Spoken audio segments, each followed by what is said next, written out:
বন্ধুরা আপনারা দেখছেন তাহেরপুর ইউরেকা ক্লাবের প্যান্ডেল। ভালোই প্রস্তুতি তুঙ্গে, একদম দারুণ প্রস্তুতি হচ্ছে। বা তাহেরপুর যে নেতাজি হাই স্কুলের মাঠ, তাহেরপুর নেতাজি হাই স্কুলের মাঠেই এই প্যান্ডেলটা। এটা হচ্ছে ইউরেকা ক্লাবের প্যান্ডেল। আমি ক্লাবের ব্যানারটাও দেখাবো, প্যান্ডেলটাকে দেখাচ্ছি। বেশ ভালো প্যান্ডেল হচ্ছে, অনেকটা চওড়া।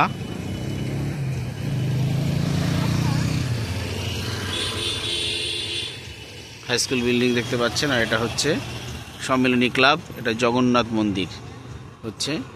তারপরে পুজো কিন্তু জমজমাট বন্ধুরা। এবার আমি যাচ্ছি ব্যানারের কাছে। ইউরেকার যে ব্যানারটা,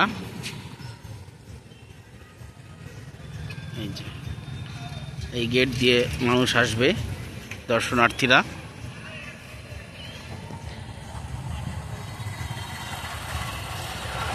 তাদেরকে এই ক্লাবেরই।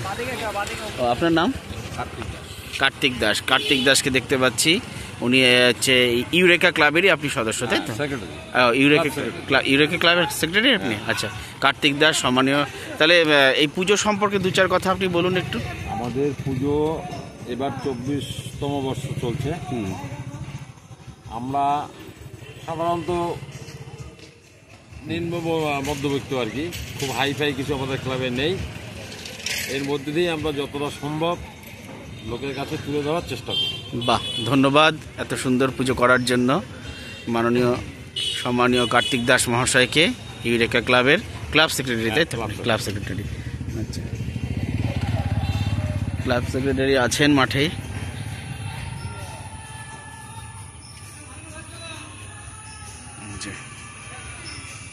সার্বজনীন Durgotsav Eureka club, Taherpur Netaji park. বিশেষ আকর্ষণ ব্যাংককের বৌদ্ধ মন্দির। এটা হচ্ছে ব্যাংককের বৌদ্ধ মন্দির নির্মিত হচ্ছে।